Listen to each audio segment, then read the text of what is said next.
You are Locked On Pistons Postcast, part of Locked On Sports Detroit on the Locked On Podcast Network. Your team every day. Oh, man. Utter and complete heartbreak. Welcome into a live Locked On Pistons Postcast. I am your host, Jake Riepma. You can follow me on Twitter at Jake_Riepma. And what we just witnessed, 116-113 final. The New York Knicks win it. Jalen Brunson. Oh, my goodness. The three-pointer, 40 points. And the Knicks are moving on. And the longest home winless streak in the playoffs at LCA for the Detroit Pistons continues. Man, oh man, it's going to be a tough show to get through, but we're going to do it. We're going to go over that heartbreak, what went wrong down the stretch. The Knicks go on a run to win it. Of course, I'll have what we're talking about, our turning point, and our player of the game in the final Locked On Pistons postcast of the season. Thanks as always for tuning in. This is your home for the Locked On Pistons postcast, free and available wherever you get your podcasts. And of course, on YouTube, it's all part of the Locked On Podcast Network, your team each and every day. Man, sound off in the comments because I know you're feeling it. I'm feeling it. This is why we love sports. It's why we hate sports. It's a heartbreak. It's a roller coaster. This game was a roller coaster. I mean, I honestly, admittedly, thought the Pistons were dead in the water after that first quarter. I mean, you could not have drawn up a worse start for the Detroit Pistons. The Knicks had a 37-23 lead after one, and somehow, some way, the Pistons come back in the second quarter, and they got the lead at halftime. Malik Beasley hits that three-pointer at the buzzer. LCA is going absolutely nuts, and then the Knicks just come out and blow the Pistons away in the third quarter. But then in the fourth, it's the Pistons. I mean, this really was a seesaw back and forth game, and I'm gutted. I really am. That's the best way I can break it to you, and I know a lot of people are feeling the same way. So let me know your thoughts, and you know what? We're going to get right into it. Otherwise, I'm going to forget. So this is what everybody's talking about. This is what you'll be talking about. The Pistons had a 112-105 lead late in the fourth quarter in this one. The offense froze up after such a fantastic fourth quarter by the Detroit Pistons, defensively, offensively, you name it. They were so good for stretches in that fourth quarter, in the second quarter as well. But when it mattered the most, this New York Knicks team found a way to get it done. They come back and tie it. They get the stop on Cade going down the left lane line, trying to finish with the left hand. It wasn't really close, quite frankly. And then they get the final possession. They get the ball with the shot clock turned off. Brunson takes it on Ausar Thompson, who you can't say enough about how well Ausar Thompson played. And it's unfortunate that the lasting image will be Jalen Brunson hitting that three-pointer on him.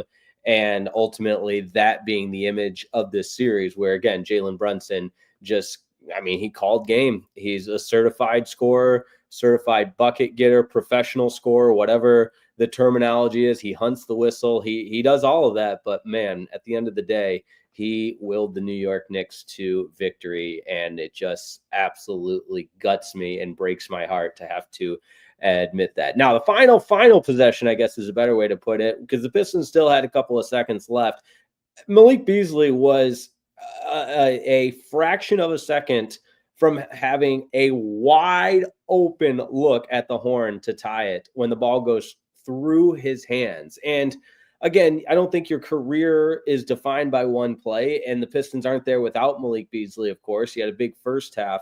But, man, when the moment mattered the most and quite literally the game was on the line, a lapse from Malik Beasley through his hands, and that is the most depressing, heartbreaking, I'm running out of words to describe it, way to end this season, as the ball fell harmlessly out of bounds. And I still have the sick feeling. I mean, it's raw, it's recent, and man, what a series it was. But I got to tell you, this it absolutely guts me. And I think in a week from now, maybe less, maybe a couple of days, we'll look back at this season and say, wow, this Detroit Pistons team overachieved. They're light years ahead of where we anticipated them being. Trajan Langdon and JB Bickerstaff have the team moving exactly the direction where you want them. Like I said, light years ahead of where you anticipated them to be in year one, and what incredible growth this team experienced. But right now, that falls on deaf ears for me, and it just doesn't resonate because they were right there. And again, a 112 to 105 lead late in that fourth quarter, and the signs of youth unfortunately reared its ugly head down the stretch there. But lots of comments to get into. It appears it's all Knicks fans in the chat, which again, I mean, the Knicks came through and won. You tip your cap. You don't have to like it. And, I don't speak for every Pistons fan by any means. And I love the energy from LCA tonight. If you were at LCA, let me know. The crowd chanting flopper, flopper, flopper to Jalen Brunson. I love that. And I love the intensity of a playoff matchup in Detroit. And I was hearing from all kinds of people saying, wow, this Pistons crowd is absolutely lit. And it's true, they were. And it's an electric city with when they have a team to support, when there's a winner to support, the way this Detroit Pistons team galvanized the city. And there's no doubt they will be back. There's no doubt about that. So that being said, listen, it's intense. It's playoff basketball. It's what we signed up for. And if you count 2018, that's fine, where the Pistons got swept by the Milwaukee Bucks, and even the series before that, where they were swept by the Cleveland Cavaliers. It really felt like this was the first time in a really long time where there was meaningful basketball in Detroit. And so again, it absolutely sickening the way this one ended. You give credit to the New York Knicks and you use it as motivation in the offseason. That's all you can do. And again, they're moments away, and the when the lights were the brightest, the Knicks made the plays, and for Malik Beasley, the ball went through his hands. And I know his final line looks okay, but he had 18 first half points and kind of disappeared in the second half a little bit there to finish with the 20 points only. And Cade's got to be better too.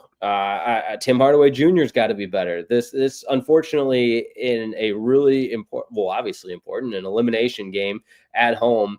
You've got the Pistons playing probably their C+ to B- game, and had a chance, and really had the game in the balance until the final minutes there, where Jalen Brunson took over. And again, you give him credit as a certified bucket getter. And I see I think it's hilarious seeing all of the Knicks fans in the chat, which I guess, like I don't know how else I can articulate that the Knicks won the series and they got it done. And I don't know who, upset anybody on all this, because it was a great series. I mean, if you didn't watch this series and walk away thinking that's what playoff basketball is all about, I can't help you. A couple other notes that I had. The successful challenge from JB Bickerstaff, but man, a couple of really costly offensive rebounds for the Knicks that led to second chance points. So the Pistons' inability, there was the one where Tobias went down with the basketball. He's got his legs taken out from under him. There was the one where Dennis Schroeder and I believe it was Duran just got caught, or no, it was Asar Thompson just got caught looking at each other, and those are just things you absolutely can't have. And in a game of this magnitude, with this razor thin margin of difference between winning and losing, this is what happens, and it's a great learning experience for this young Pistons team. All right, let's go ahead and take a quick break and be back to wrap this one all up. Appreciate the interaction. Please appreciate the comments. Appreciate everybody tuning in, and we'll continue the discussion again. Live Locked On Pistons postcast, wrapping up game number 6. The Knicks victorious over the Pistons. Back in just a moment. Hey, this episode of the Locked On Pistons POSTCAST is brought to you by the Amazon Fire TV Stick 4K. That's right. Did you know your Fire TV is also an Xbox? Turn any TV into your gaming entertainment hub with Fire TV Stick 4K devices. No console required. Just grab your paired controller, subscribe or sign into Xbox Game Pass Ultimate with EA Play included, and you're ready to go. Dive into hundreds of premium titles, including EA Sports, College Football 25, Call of Duty, as easily as you stream your favorite TV shows. Now, what if you could jump into your favorite Xbox titles without needing your Xbox console in every room? That is what we're talking about here. Can you imagine the possibilities? How do you game when you're not in front of your main TV setup, hotel, maybe you're on the road, whatever it is, family visits, even just a bedroom? That's why you've got the Fire TV Stick 4K. Makes it possible to keep playing from almost anywhere. So head over to amazon.com/firetv/lockedon. Once again, that's amazon.com/firetv/lockedon. I'll give it to you one more time. Amazon.com/firetv/lockedon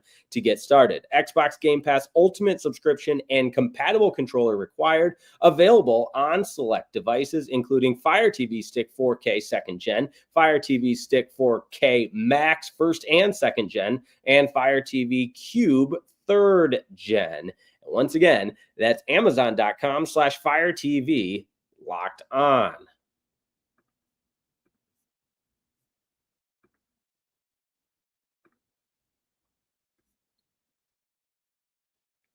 All right. Happy to have you along on a live Locked On Pistons postcast, even if we are being infiltrated by the New York Knicks faithful who apparently have nothing better to do, which is fine. And again, this is what you sign up for. This is playoff hoops. This is everything you could ever want in a series. Again, you watch this series.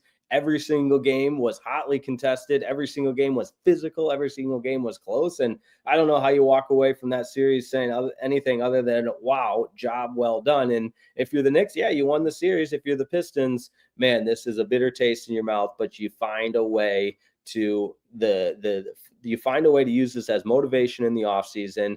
And again, you acknowledge the big picture, light years ahead of where anyone expected this team to be. But at the same time, man, this one hurts, and it's going to simmer for a couple of days, and that horribly sour taste is going to be in your mouth. And I still am just going to have Jalen Brunson hitting 3-pointers in my nightmares for the way this game ended. There's no doubt about that.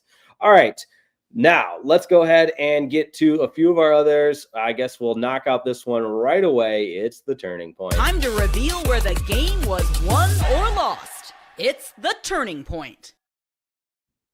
Man, I had a couple of turning points written down anticipating that Pistons victory, which I guess will cost you. That's why you got to play all 48 minutes, and the Pistons didn't tonight. The turning point, honestly, the Mikal Bridges tip-in was a big one, and why not? Where the game was won, Jalen Brunson's 3-pointer on Asar Thompson, who on ball defending, that's what he does. And a couple of possessions prior, he was the stopper on Jalen Brunson, and he had the steal a couple possessions prior. But when the lights were the brightest, it was Jalen Brunson showing why he is among the best and among the elite scorers in the National Basketball Association. So that's your turning point, and I think you know who your player of the game is. This is the Locked On Player of the Game. It's Jalen Brunson, and what a series it was for him. I know he battled some injuries, but he looked pretty healthy tonight. And again, like, I am as big of a Detroit Pistons fan as you'll find, and this is fan-sided content. I understand all that, but at the same time, I'm a fan of the NBA. And what we witnessed was a stellar performance that's going to be talked about for a really, really long time, and much respect to Jalen Brunson. Now, that said, I think, and you can clip this at the 14.5 mark, I think the Celtics will roll past the Knicks, but I've been wrong before. So that being said, what a series it was. The Pistons will hit the offseason with high expectations for the upcoming campaign and a newfound culture, a newfound identity, and certainly a brighter future ahead with Trajan Langdon running the show, and in my opinion, should be the NBA executive of the year for the turnaround that the Pistons implemented. I mean, the greatest regular season turnaround by win total, from worst to one of the best turnarounds in NBA history. So appreciate everybody tuning in all season long. And it's not goodbye because, don't you worry. We got Locked On Tigers postcast later tonight. They're out west, so stay up late with me. And I know nobody's going to be able to sleep anyways after this one. So we'll do a Locked On Tigers postcast over on Locked On Tigers. And just, I guess it's a good time to remind everybody now that from now on forward, with the Pistons being eliminated tonight, every single Locked On post-game show will simply be on the Locked On team corresponding channel. So all summer long, we'll be Locked On Tigers postcasts on Locked On Tigers. When football season's back, we'll be Locked On Lions postcasts after every Lions game on the Lions channel on Locked On Lions. And the same place you find the team daily show, you'll find the post-game show as well. So, man, I appreciate everybody that's been here all season long. Got to be honest, it was a roller coaster of a season. And if you would have told me at the beginning of the year that we'd be doing postseason Locked On Pistons post-game shows, I would not have believed you. But I do agree with some of the comments here, and I know my brain's a little bit fried right now, still a little bit emotional, but JB taking out Asar when New York was dead in the water was a turning point for me. No idea what he was thinking. I agree. The allocation of minutes, I think, is where JB Bickerstaff could have been better in this series in particular, along with, I mean, today the Pistons got one challenge correctly, but that was bad throughout the course of the series. And I know the easiest thing to do once you lose is, blame the coach, Bickerstaff this, Bickerstaff that. But I saw a clip on Twitter of Mike Breen, who's as consummate of a pro, pros pro, that was doing the Knicks game, doing it for Knicks radio, saying he's never seen a coach argue as much as JB Bickerstaff. He's been doing this for 35 years. It resulted in a technical foul. And obviously, when you lose a game by 3 points, every single point is of such a premium that you wonder how those just little garbage points that the opposition was getting because of your technical foul, how that impacts the game down, in the pivotal moments. So all that to say, hey, what a year, what a ride. This sucks. This sucks. I got to end it or I'm going to get too emotional because, man, I love Detroit sports and I love the Detroit Pistons, and they were so close. So appreciate everybody that tuned in all season long. Make sure you check out Locked On Pistons with Koo for the daily shows and, of course, the recap the daily newsletter on LockedOnDaily.com. All right, we'll talk to you later tonight. Hopefully the Tigers will bring us something positive to talk about, but you guys are the best. And shout out to my guy DJ. I don't want to get canceled by Locked On, but my guy DJ, you know who you are in the chat. I believe it's his birthday too. Did I see that right? Happy birthday, DJ. And I wish the Pistons could have come through for you and for me, but hey, we persevere. And Detroit versus everybody. Happy birthday, DJ. And shout out to the Elma Scotts as well. Let's go. All right. I'll see you guys later tonight on Locked On Tigers postcast. Pistons season comes to an end. What a year it was. They'll be back. Mark my words. They'll be back.